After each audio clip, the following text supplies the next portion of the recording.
जय जय रघुवीर समर्थ।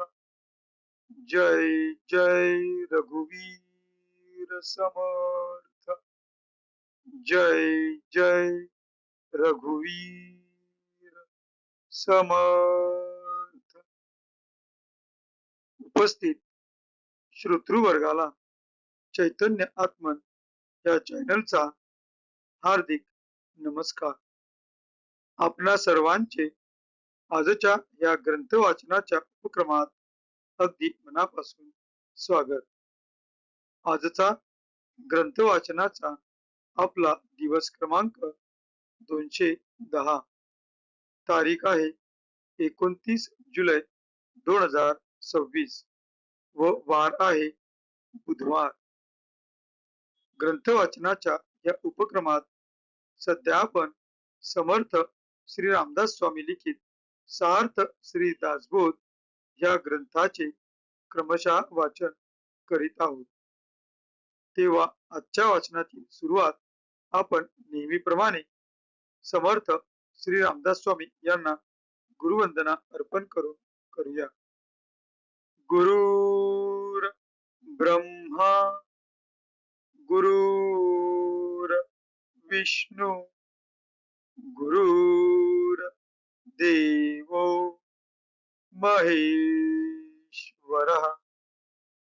गुरु साक्षात् परब्रह्म तस्मै श्री गुरवे नमः।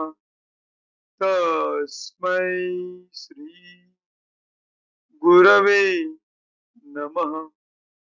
तस्मै श्री गुरवे नमः। जय जय रघुवीर समर्थ।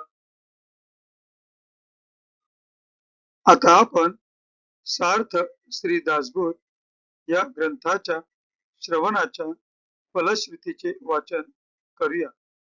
या फलश्रुतीचे सुंदर असे वर्णन समर्थ श्री रामदास स्वामी यांनी त्यांच्या सार्थ श्री दासबोध या ग्रंथातील प्रथम दशकातील प्रथम समासात केलेले आहे।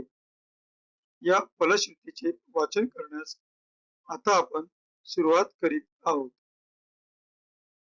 सर्व संशय एकदम नाहीसे होऊन क्रियेमध्ये म्हणजे आचारामध्ये ताबडतोब फरक पडतो। सायुज्य मुक्तीचे रहस्य कळून येऊन तिच्या प्राप्तीचा सुलभ मार्ग सापडतो। दुसऱ्या बिकट साधनांचे कारण पडत नाही। अज्ञान दुःख व भ्रांती यांचा नाश होऊन तत्काळ ज्ञानाचा लाभ होतो, अशी या ग्रंथाची फलश्रुती आहे। योग्यांचे परम भाग्य असे वैराग्य अंगामध्ये बांधते। विवेक व चातुर्य यथा योग्य प्राप्त होते। जे कोणी संशयग्रस्त अवगुणी व अवलक्षणी असतील ते सुलक्षणी धूर्त तत्ववेत्ते चतुर व समयज्ञ असे होतील। आळशी असतील ते उद्योगी होतील। पाप्यांना पश्चाताप होऊन ते शुद्ध होतील आणि भक्ती मार्गाचे निंदक असतील तेही भक्ती मार्गाला वंदन करू लागतील। बद्धांचेच मुमुक्षु होतील व मूर्ख अति दक्ष होतील। अभक्तांना भक्ती मार्गाच्या योगाने मोक्ष मिळेल। अनेक दोषांचा नाश होऊन पतित असतील तेच पावन होतील। तात्पर्य, हा ग्रंथ नुसता ऐकल्याने प्राण्याला उत्तम गती मिळेल। देहबुद्धीमुळे येणारे अनेक प्रकारचे धोके, संशयाचे अनेक धागेदोरे, संसारांतील अनेक उद्वेग हा ग्रंथ ऐकल्याने नाश पावतील. हा ग्रंथ ऐकल्याने अधोगती चुकून मनास विश्रांती व समाधान मिळेल, अशी या ग्रंथाची फलश्रुती आहे.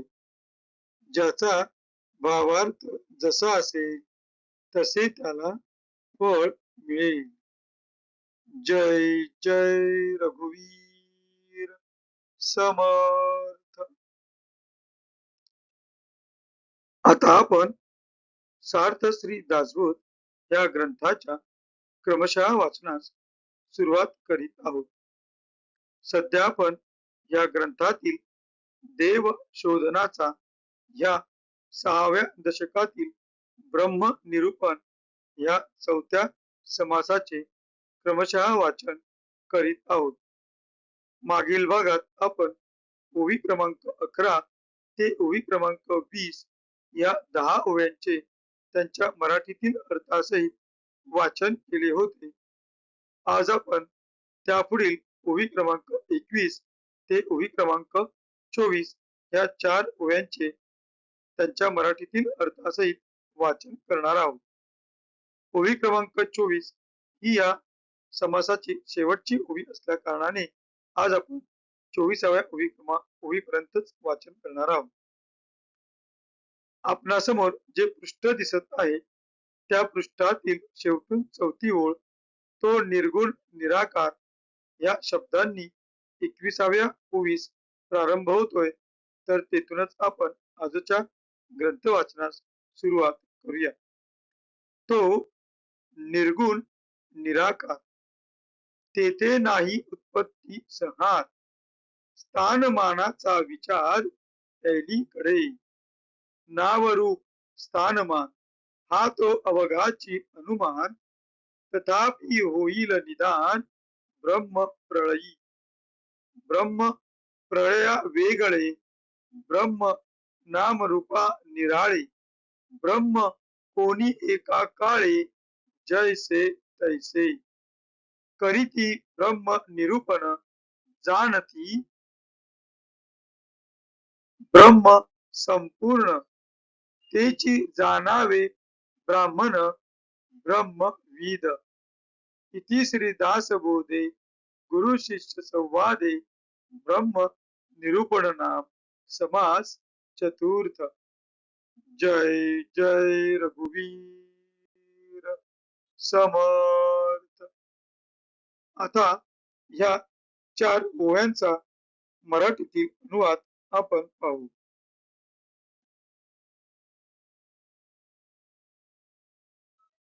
आपणासमोर जे पृष्ठ दिसत आहे त्या पृष्ठातील 21 या अंकाने तो परमात्मा या शब्दांनी आजच्या मराठीतील अनुवादाच्या वाचनास आपण सुरुवात करीत आहोत. तो परमात्मा निर्गुण व निराकार आहे. तेथे उत्पत्ती, स्थिती व लय ही नाहीत. त्यांचा प्रश्नच नाही. स्थान म्हणजे दिशा किंवा जागा ठरविणे व मान म्हणजे लांबी, रुंदी व उंचीचे माप घेणे यांचा विचार त्याच्या अलीकडचा म्हणजे स्थानमानाचा विचार कालगणनेच्या विचाराप्रमाणे अलीकडचा आहे. नाव, रूप, स्थान, मान म्हणजे मर्यादा हे सर्व अनुमानाचे बोलणे आहे. तथापि ब्रह्म प्रळयाच्या वेळी ब्रह्मदेवाची 100 वर्षे भरली म्हणजे या सगळ्यांचा अंत होईल. या गोष्टी नाशिवंत आहेत असे जे आज अनुमान आहे त्याचा निर्णय ब्रह्म प्रळयाच्या वेळी होईल. नाव, रूप, स्थान, मान, स्थान विचार व मान विचार, दिशा किंवा स्थान ठरविणे व लांबी, रुंदी, उंचीचे माप घेणे हे सर्व अनुमानाचे आहे. तथापि सर्व विचारांचा अंत ब्रह्म प्रळयी होईल. ब्रह्म प्रळय म्हणजे ब्रह्म साक्षात्कार समयी जो अशेष कल्पनांचा लय होतो तो. ब्रह्माला नाव रूप नाही, तसा प्रलयाचा धोकाही नाही. ब्रह्म या सर्वांहून निराळे आहे.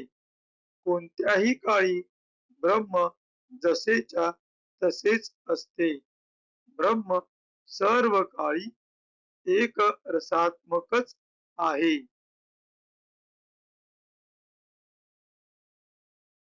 जे या ब्रह्माचे संपूर्ण स्वरूप जाणतात व ब्रह्माचे लोकोद्धारार्थ निरूपण करतात तेच ब्रह्मवेत्ते ब्राह्मण होत. इति श्री दशक 6 समास 4. इथे 6व्या दशकातील 4था समास समाप्त होत आहे. पुढील समासाचे वाचन करण्यास आपण पुढील भागात सुरुवात करू. आता आपण कृतज्ञतापूर्वक समर्थ श्री रामदास स्वामी यांना वंदन करून आजच्या या ग्रंथ वाचनाच्या भागाची सांगता करीत आहोत. शुकासारिके पूर्ण वैराग्य जाचे वसिष्ठा परी ज्ञान योगेश्वराचे कवी वाल्मिका सारिका मान्य ऐसा नमस्कार माझा सद्गुरु रामदासा. जय जय रघुवीर समर्थ.